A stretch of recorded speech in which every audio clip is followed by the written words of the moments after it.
Should you summon, guys? How the heck are you? I am Fastidious. We have a real banger of a banner this weekend. We're getting Valkyra and Hatssut.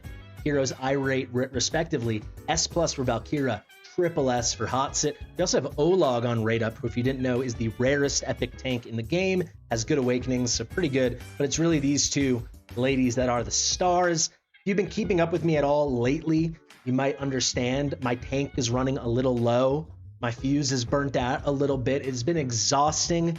I'm a little anxious. I'm a little worried. A lot of stuff's been going on, but all in all, I'm still very happy to share this video for you. I did want to just preface the video with that to say I'm not going to edit this. I'm going to keep it super casual.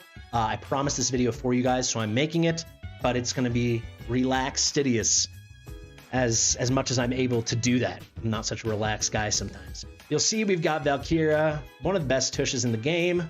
Honestly, probably the best. Then we got Hatssut, who might be number 2 if you're into blue stuff.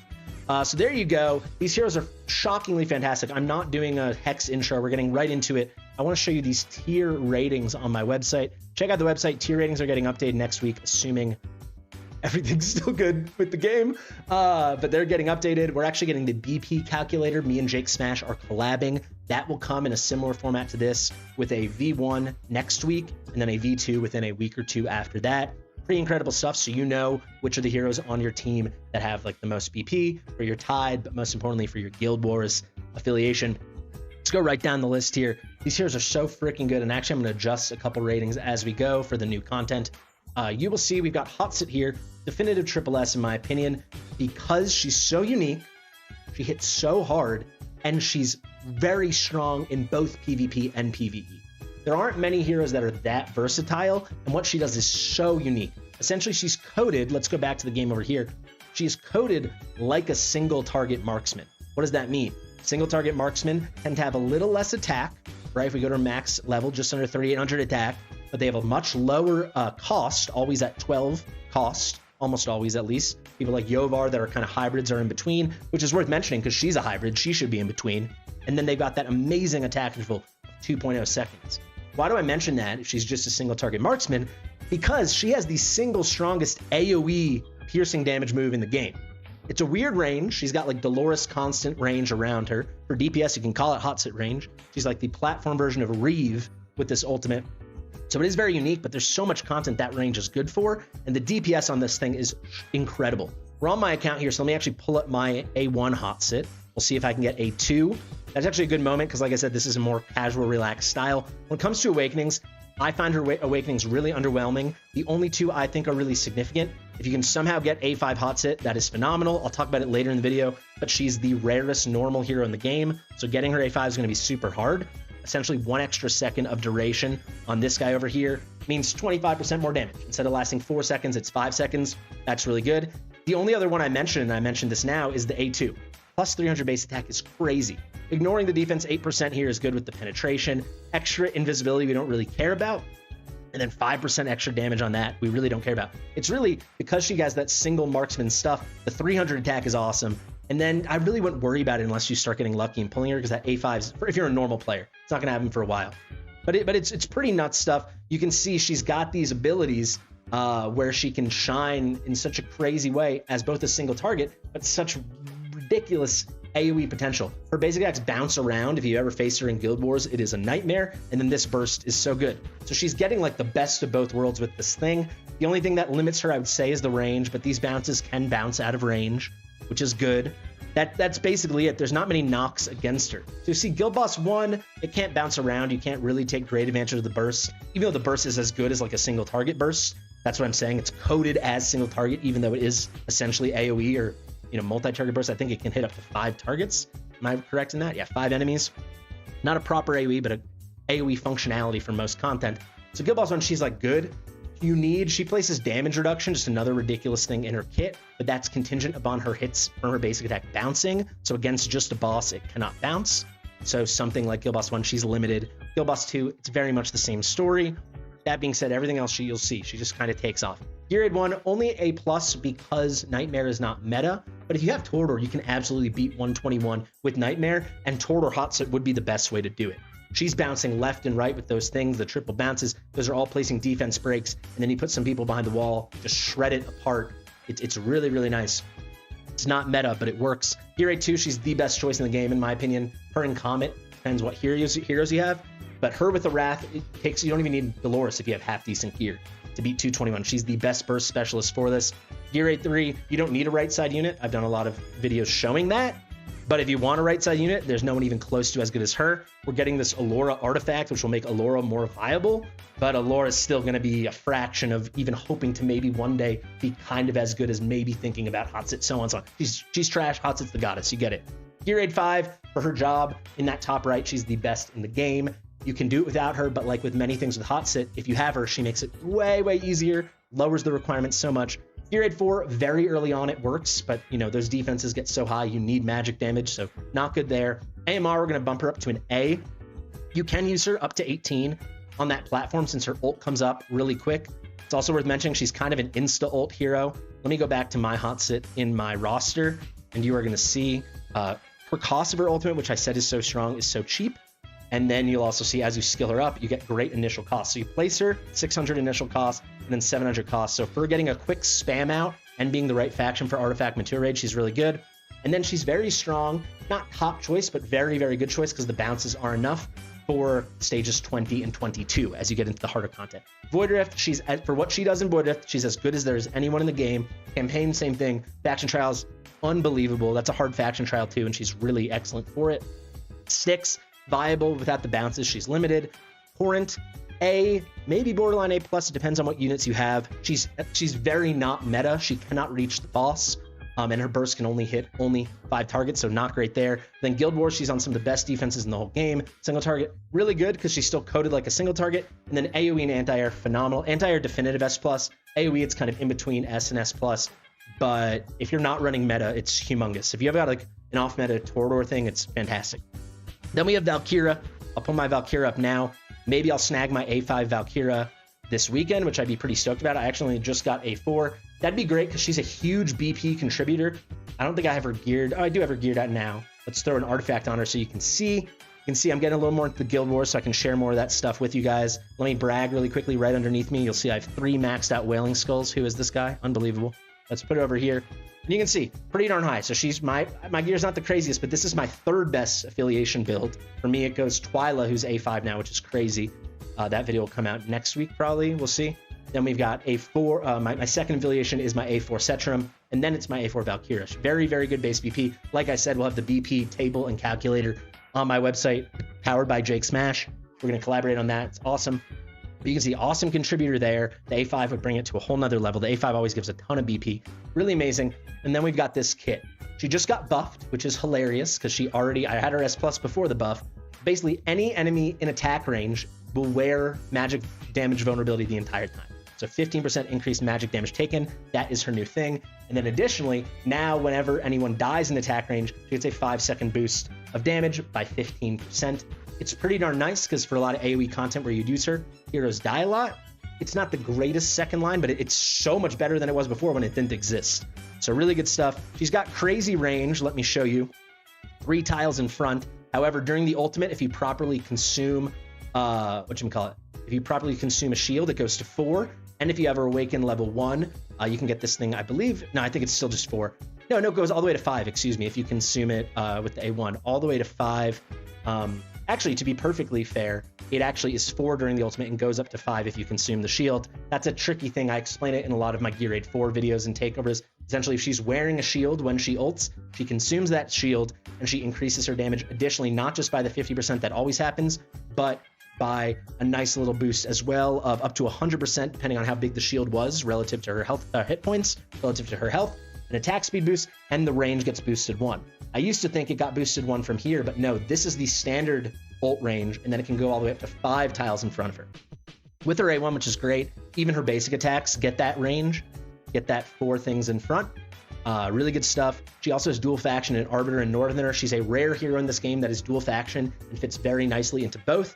She's got kind of the magic support stuff. Arbiter is a very magic forward faction. And then she's got this stuff where she needs shields and benefits in a huge way. That's so good for a Northerner. You can see we got multi-target here. They don't tell us how many. I believe it's 7 or 8, even though they don't share. So it's pretty significant AoE. This one is the most underrated skill maybe in the game because I think people forget it exists. At max skill ups, every 14 seconds she increases her attack by 5%, up to 8 times.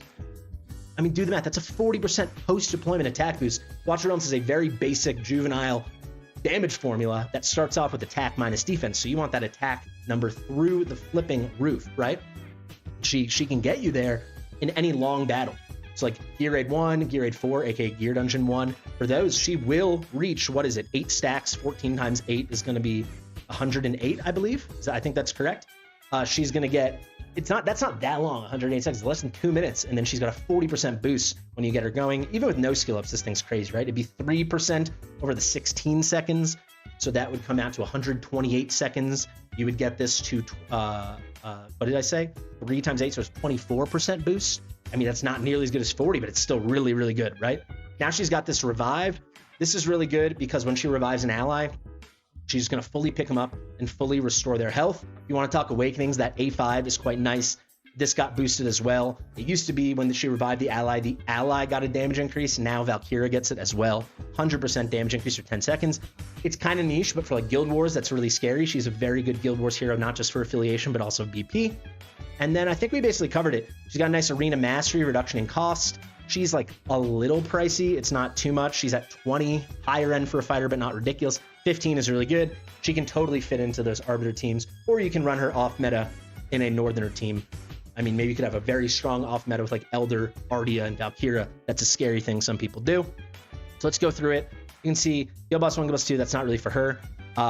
Gear Raid, this one needs a bump up though, because if you just sometimes just having an extra body for your Arbiter team, even with Elysia, it's crazy. Let's give her an A there. The magic vulnerability is permanent as well.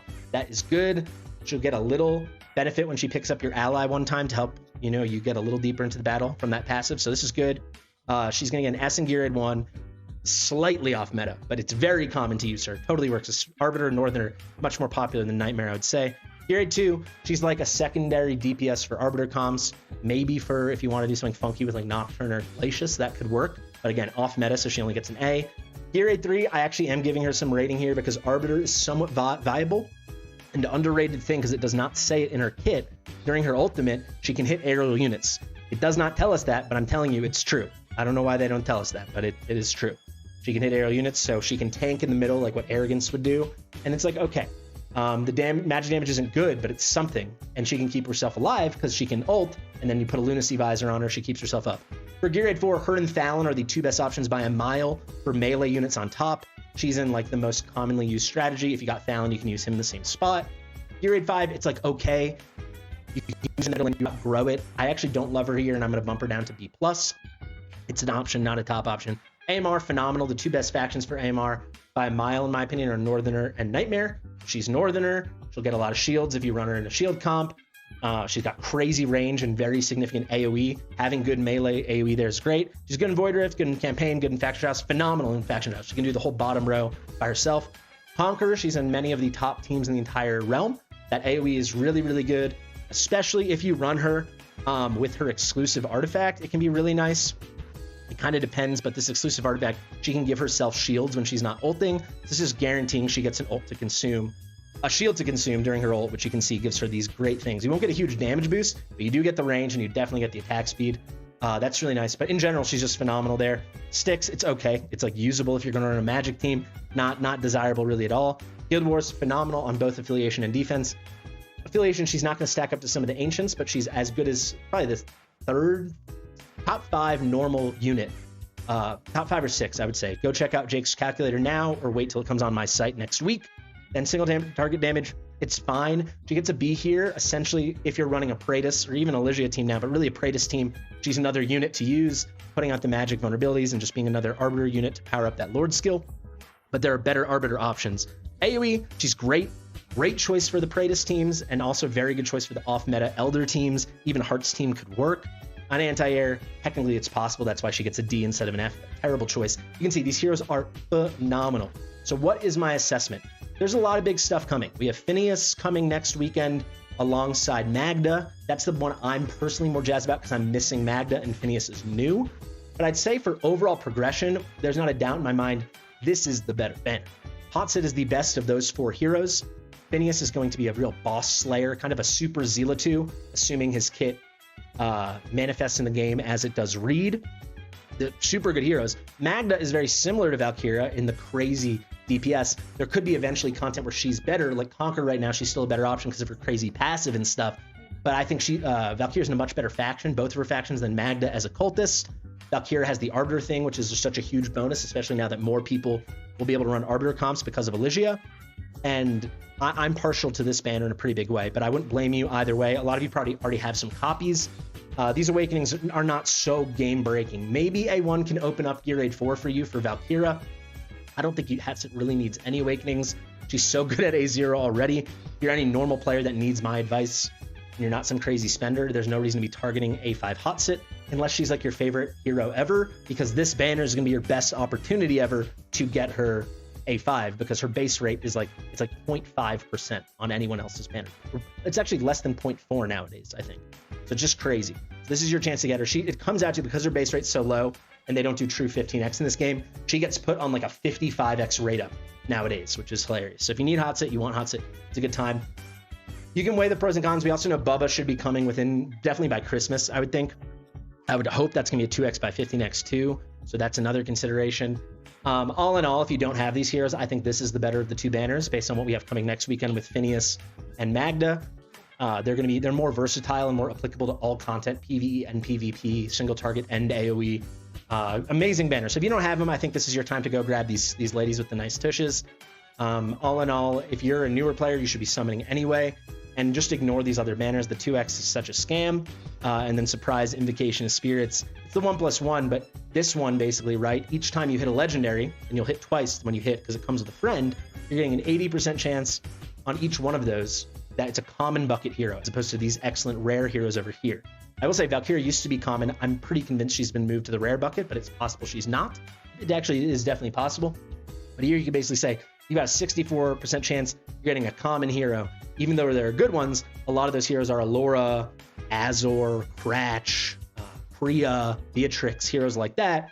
Whereas this one, you're probably going to have about an 17-18% chance to get Hatssut and about a 19 or 20% chance to get Valkyra. So nearly a 40% chance that you're getting 2 really desirable things. So if you want either of these heroes, or certainly if you want both, it's a must summon banner, but it's totally up to you. There's crazy stuff coming. I got pretty deep into the details. I hope you guys appreciate it. Thank you so much for watching. I've been Fastidious. Tomorrow's gonna be a crazy day. We have a lot to cover. I'm going back to New York on Saturday night too, and then we're going to Germany and then back to New York. So my life's about to get hectic. I'm glad I got the video out. I hope it helped some of you. Thank you so much for watching. Please subscribe to the channel, share it with your mother. I'll see you soon. Bye.